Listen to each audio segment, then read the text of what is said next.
In 2005, US forces caught a young man planting roadside bombs in Iraq. After 6 years in prison, he re-emerged as Abu Muhammad al-Jolani, leader of Al-Qaeda Syrian branch, Jabhat al-Nusra, before founding his own extremist group, Hayat Tahrir al-Sham. Until last December, when he overthrew the Assad regime, the US had a $10 million bounty on his head. Today, he is known as Ahmad al-Sharaa, the interim president of Syria, and the first Syrian leader ever to step into the Oval Office. The US Treasury removed him from its terrorist list just last week. President Trump broke protocol by not greeting him at the White House door, but praised him inside, saying he is a very strong leader, he comes from a very tough place, and he is a tough guy. I like him and I get along with him. Al-Sharaa's transformation from jihadist commander to statesman reflects Trump's doctrine of no permanent enemies. His turban has become a suit. His rhetoric now focuses on reform, basketball, and liberalization. He has even met IMF officials seeking ways to rebuild Syria's shattered economy. For Washington, his rise is a strategic win, pushing back Iran, severing the Tehran-Hezbollah corridor, and limiting Russia's reach in the Middle East and the Mediterranean Sea. Meanwhile, Reuters reports that Washington is preparing a military presence in Damascus, part of a US brokered security pact between Syria and Israel, marking a dramatic realignment in the Middle East. Al-Sharaa wants US backing to integrate the Syrian Democratic Forces into the National Syrian Army, a plan welcomed by Muslim Abdi, the Syrian Democratic Forces General Commander, and reportedly tolerated by Turkey under US pressure and the ongoing peace process between the Kurdistan Workers' Party and the Turkish state.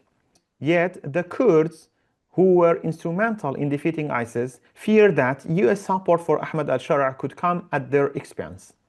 Without a genuine agreement between the Kurds and the new Syrian army and the new Syrian government, al-Sharaa may use Trump's backing as leverage to pressure them into accepting his terms. As Syria enters this new area, one question looms.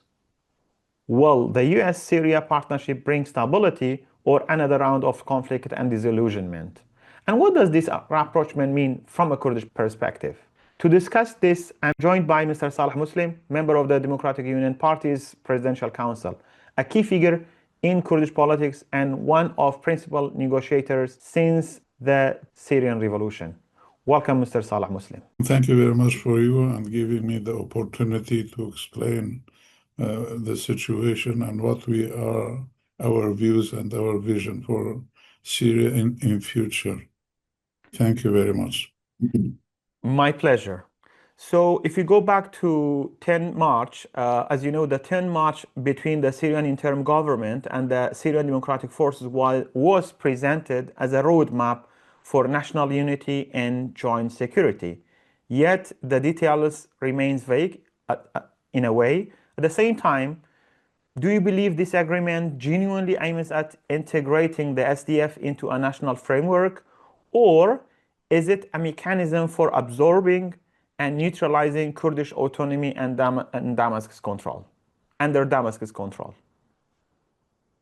Well, I think that there are some points should be pointed out before discussing anything. First of all, when I saw al-Sharaa in the White House, I just remember what happened in 1987 when Mr. Reagan accepted the Afghani leaders with their clothes in the White House at that time. So maybe they were jihadists and they were so it's not first time those kind of people, or at least they are terrorists in the past, entering the White House, so it's not the first time. Secondly, you mentioned many times the Kurds in Syria. Yes, the Kurds are Syrians and they are in Syria and they have their project, but their project and what they have done, especially this 10th of March agreement is not for the Kurdish people only. It's for all the Syrians. And the Kurds leading this project, democracy project in Syria. So they are not alone. I mean, they have also the Syriacs, the Kurds, the Arabs, all together, components living in this area. And the discussions with the Syrian regime is all of those are sharing in the these negotiations in Damascus, and also they have agreed before signing any agreement, especially for 10th of March. Mhm. And this 10th of March agreement is not only for the Kurds or Kurdish rights, it's for democracy in Syria, all of Syria. And it includes 8 points, and these points, of course, recognizing all the rights of the components, Kurdish, Arabs, Syrians, and everybody, living in this country, they should be free to explain, free to do. And of course, what we are trying to do to make the regime of Syria, or the new regime, accept the decentralized Syria, which is not far away from the international laws and measurements. Everybody's looking for that, because also, everywhere, even in Europe and the other countries, they are trying to distribute the power to the sides instead of considering in one place. So it's not centralizing. They are trying to decentralize the power. On this project we are looking for. And Now, for your question, the 10th of agreement, 10th of March agreement, it was signed by all these sides, the administration in our area, northeast of Syria, with Al-Sharaa, which is representing the presidency of Syria. Even if temporary, but he is president. And witnessed by the Americans, by the international coalition, which means they are kind of guarantors for that. And from the beginning, there were some sides that they dislike this agreement. They should be implemented. They are trying to to put the obstacles in front of it, and most of them are Turkey now. But for this time, when they just everybody was in Washington with the White House, and so the Turkish side also was presidented. yeah, so It means Mr. Salih, yeah. yeah, It means they can't reject this agreement anymore. Yes. yeah, so Okay. before getting to the question of Turkey and further what happened, what was discussed in the White House, and can you tell us what are the points, the key difference between you, like not only the SDF or the Kurds, but also the North and East Syria, with the Syrian Interim Government? What are the key differences that has not led to the implementation of the March 10 agreement? So what are the key differences between both sides? Well, they are not accepting democracy. This first of all.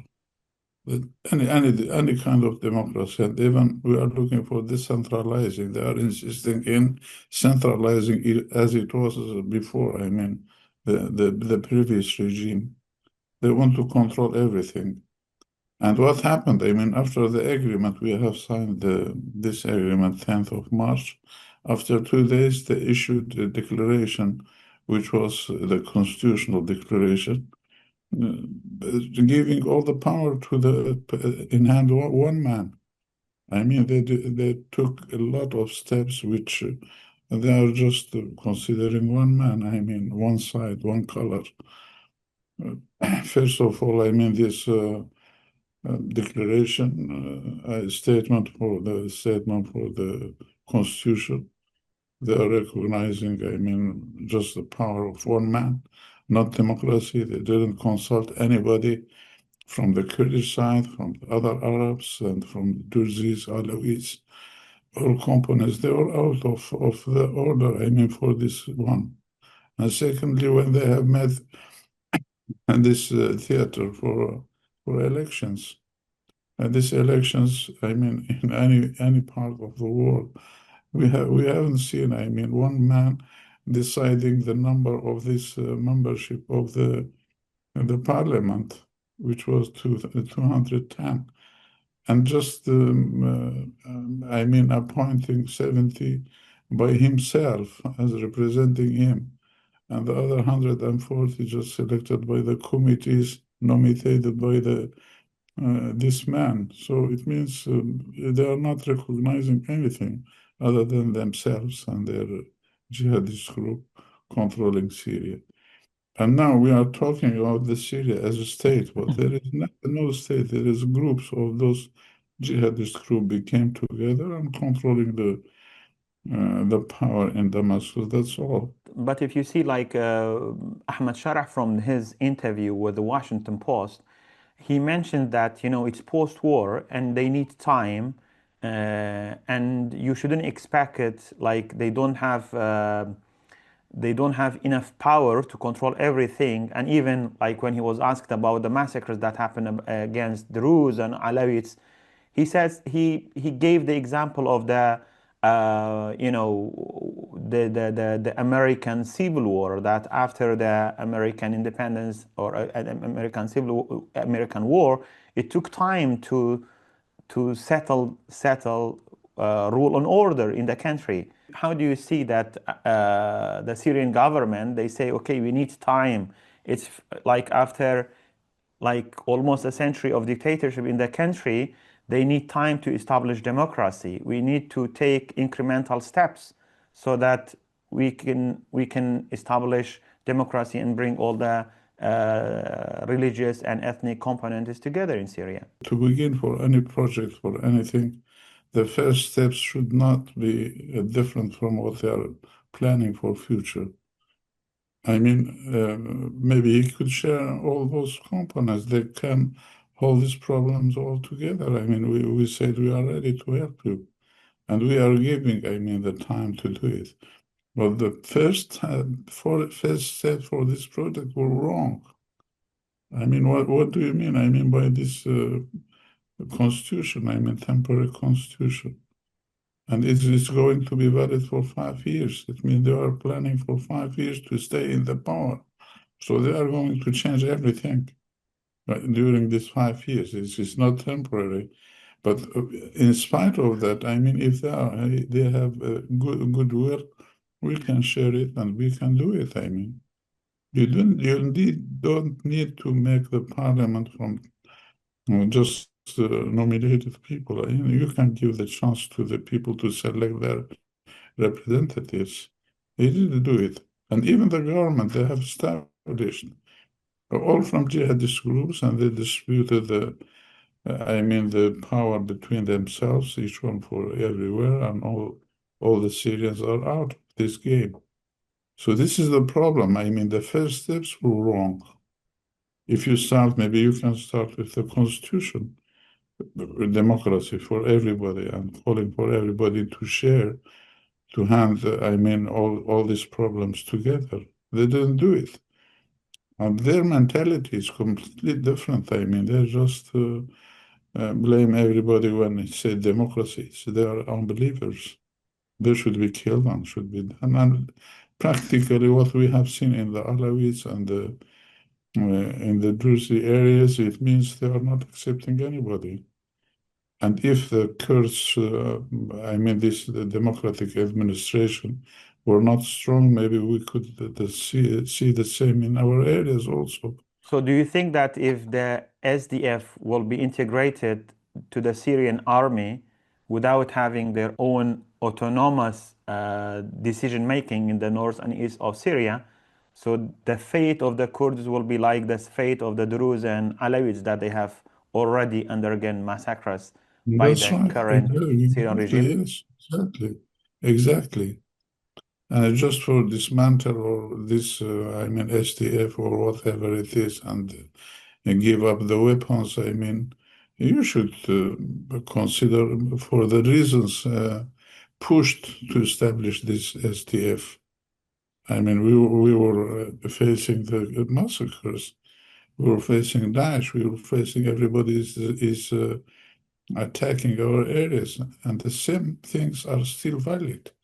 We have been attacked by Turkey. We have attacked by the Daesh sleeping cells still doing what they can, and those jihadists we were fighting, remains of them, they are now in Damascus. So this is the problem, sharing Al-Sharaa, the power in Damascus.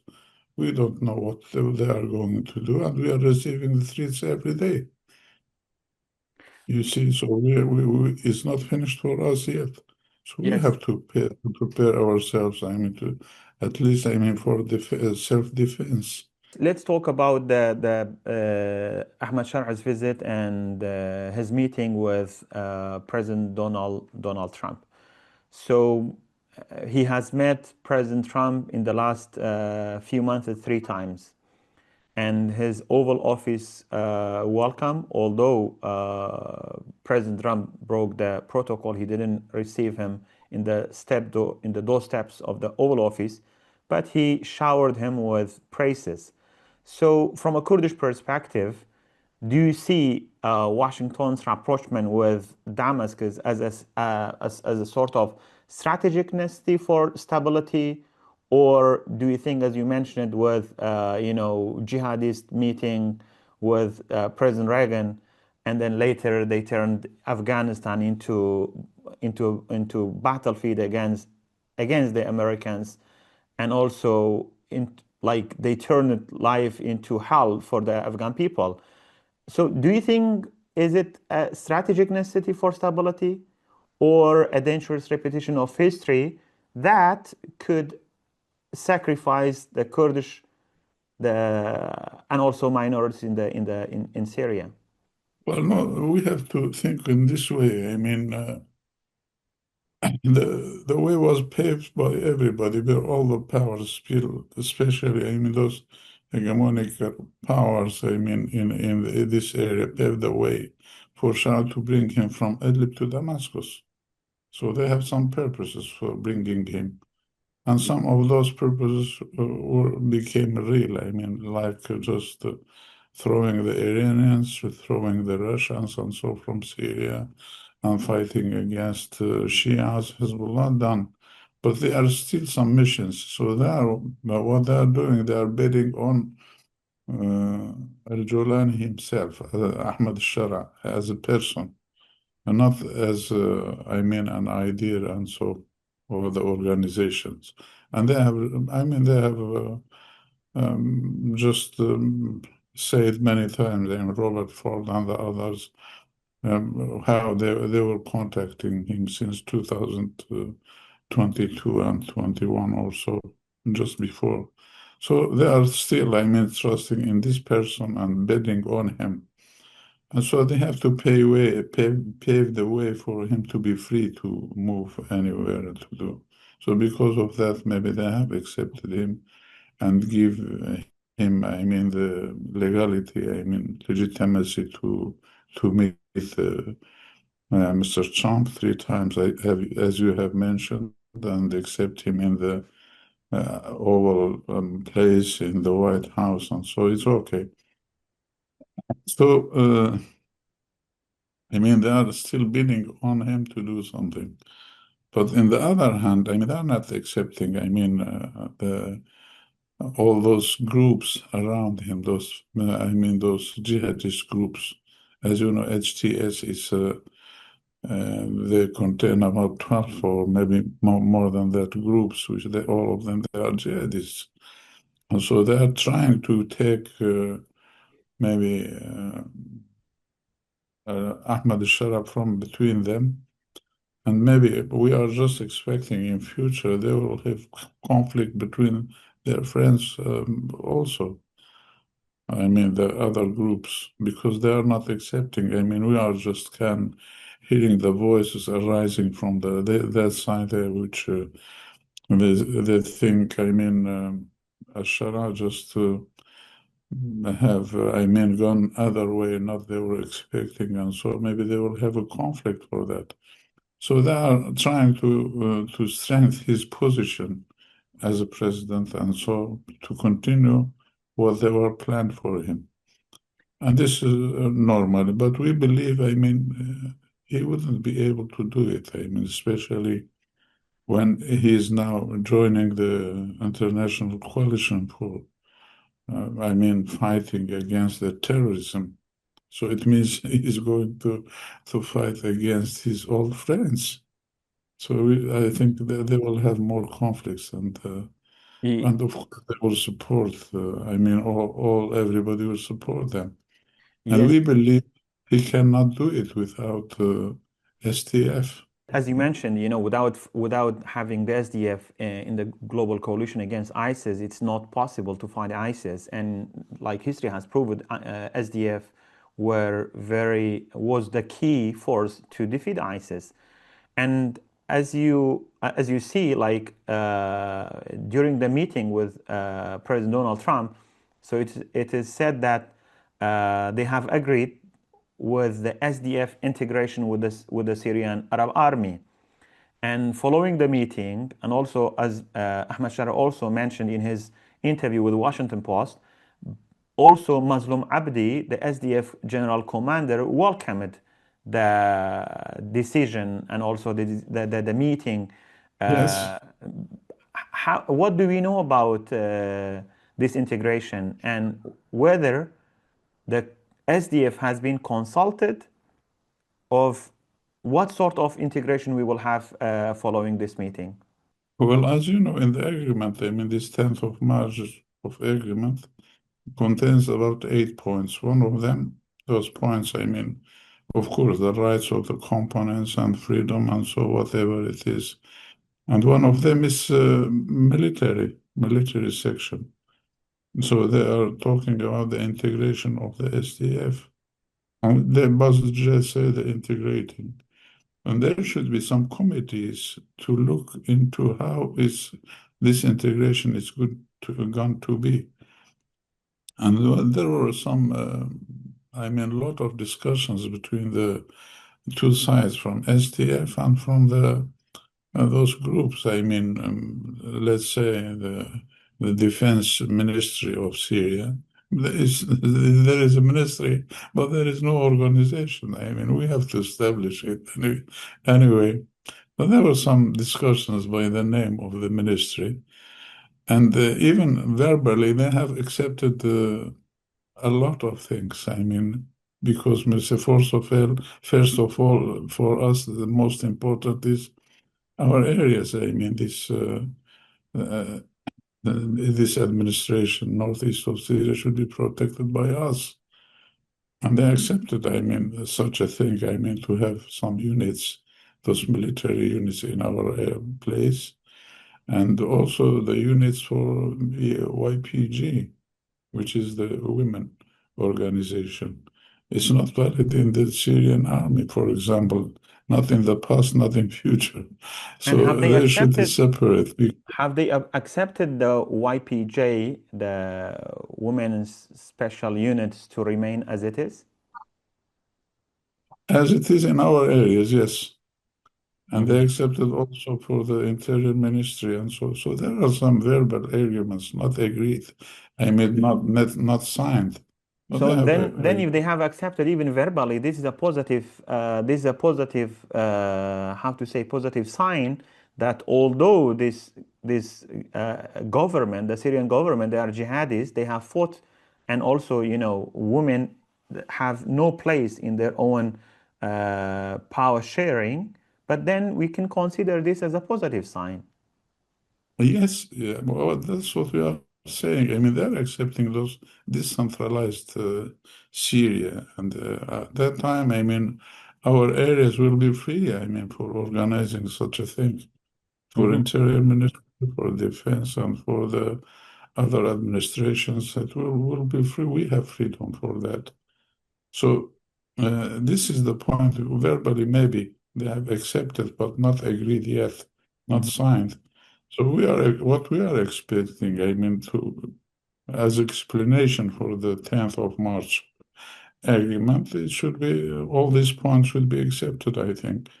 Otherwise, I mean, I mean, we are talking about the integration, they are talking about the assimilation, which is not, we are not going to assimilate it into Syria. We are trying to be integrated with our, I mean, our specifications, with our measurements, with our, I mean, identity and everything. And that's okay. I think this agreement is continues that way.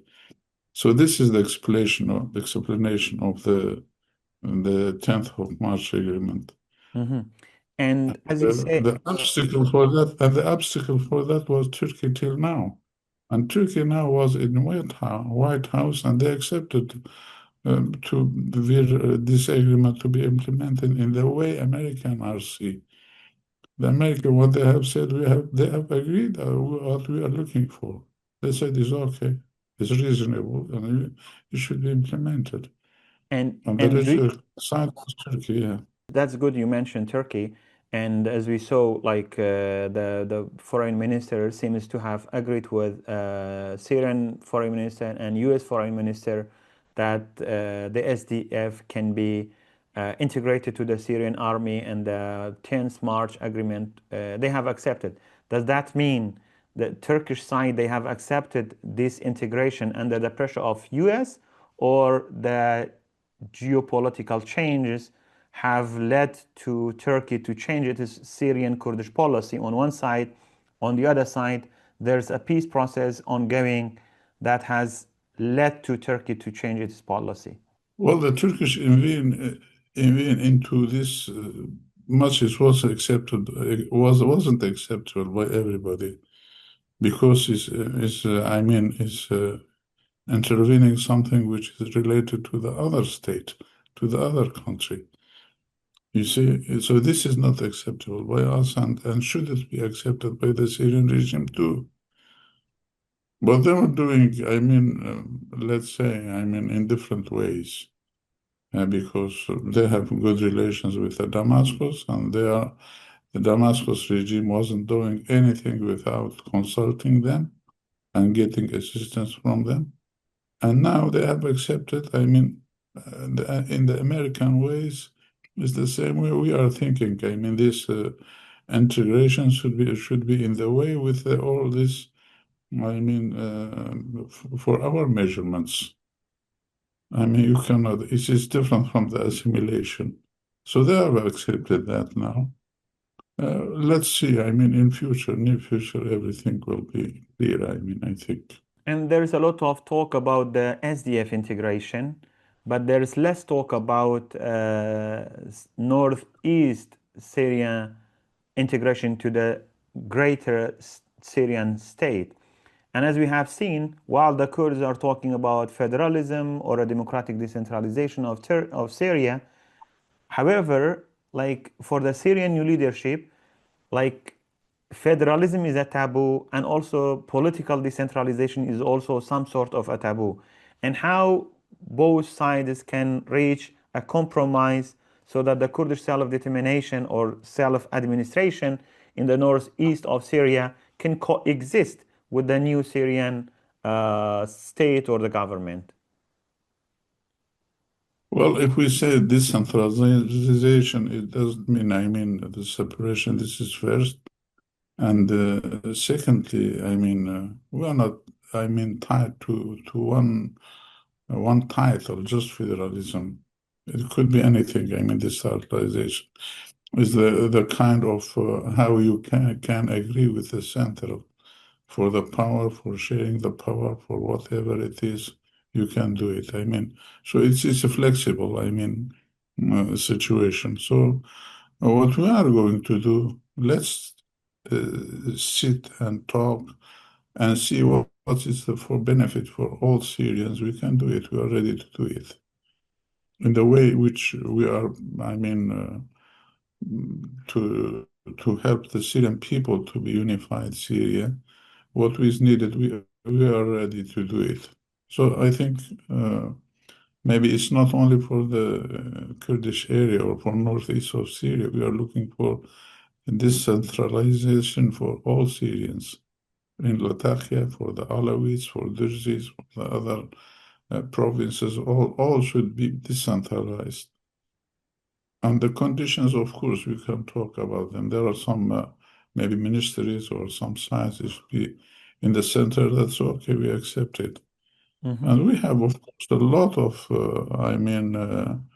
examples in the world. We can do it. I mean, we can, choose, and we can also modify it to according to our reality in Syria, our components. What will be the ideal model, like internet, like around the world, that you can adapt to the Syrian model? Well, there are many models. There are Swiss model, for example, cantons and so. As you know, Swiss is a very small country. There are about 27 cantons, I think. One of So, the richest countries around the world as well. yes. Why not? I mean, all the countries, like Germany, like even England, for example. I mean, UK. From you can see Irish, you can see Welsh, you can Scotland, and so all together. I mean, for became together. So there are different models, and even in the UK, you can find the model for Scotland is different from the model with Wales. You see. Yeah, because the agreements are different. So why we don't do the same, that is the same for our areas? There should be no problem. What's the reason, like, why the new Syrian government is continuing the same policies of the former regime that they have fought against for the last almost 15 years in terms of um, approaching the ethnic and religious communities in the country? Why this mentality is very much against any sort of decentralization and sharing power with the periphery? Well, I think the mentality is, as you know, the Middle East is a complexion of these mentalities, beginning from maybe for 14th centuries till now. There are different mentalities. You can see the supporter of the caliphate, supporter of the dictatorships, Islamists, and so on. So there, of course, there are different mentalities. So the mentality of our areas is not unified even. They are not thinking in the same way. Otherwise, those groups are fighting in Syria. Most of them are Syrians, except the others came from outside. So it means they have different mentalities. There were no leading. And now our side, this democratic self-administration, that even the Kurdish people in Rojava, they are leading this democratic approach in the Middle East even. See, for the women rights, for the human rights, for the freedoms and so. And because of that, all those old mentalities are fighting against them. So I think by the time this mentality should be changed to accept the democracy, which is the best way for everybody to live together instead of fighting for centuries till now. One of my last questions would be, have you also approached the other ethnic and religious groups, especially the Assyrians, the Druze, and also Alawites, to come together beyond the Syrian current government to discuss and negotiate and dialogue to have or to push a democratic project for Syria that all these ethnic and religious components have agreed upon? Are there any kind of discussions as such among you? Yes, we are in one country. We are in Syria. As Syrians, we have relations not now, maybe from tens of years. We have contacted the Dursis, we have contacted the Alawites, and so the problem is most of them, they were tied to the regime before. They were not accepting. They didn't accept to revolute against them. But as the Kurdish case, as you know, we started our, the opposition of the regime since 2004 by Kamishli uprising. And since then, we didn't stand. We were fighting against this regime, struggling against them. But at that time, there were no, I mean, maybe they didn't care about to do something against the regime. But now, after 2011, it's maybe it was okay. I mean, we have contacted them, and a lot, I mean, most of them are accepting. But of course, I mean, they should sacrifice and they do something that should be organized, which is not, you cannot just organize them in one moment or in one day. You need a time to do it. And still we are contacting them. I mean, the Durzis, the Alawis, and trying to organize them and maybe help them humanitarianly or by the other means. I mean, if you find the opportunity, we have good relations, and maybe in future we will move together, I think. Thank you so much, Mr. Salih Muslim, a member of the Democratic Union Party's Presidential Council, for your insights and great remarks. And I hope you will have a good time, and until next time. Thank you very much. Our regards to you, and we will be ready for any questions in future. Thank you.